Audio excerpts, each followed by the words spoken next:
姐，路上小心点。哎，这点馒头拿着吃。谢谢谢谢。对了，大姐，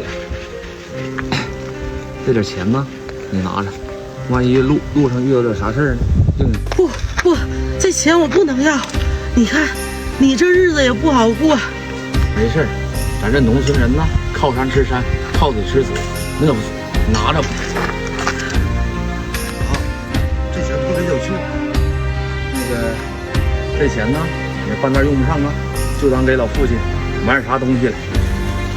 大兄弟，你们俩真是好人呐！这以后可叫我咋报答你呀，大兄弟！大姐，这也没啥事儿。我以后一定会报答你们俩的。不用，报答啥呀？等你以后了有能力呀，也多帮助别人。知道了，谢谢大兄弟。走啊，大姐。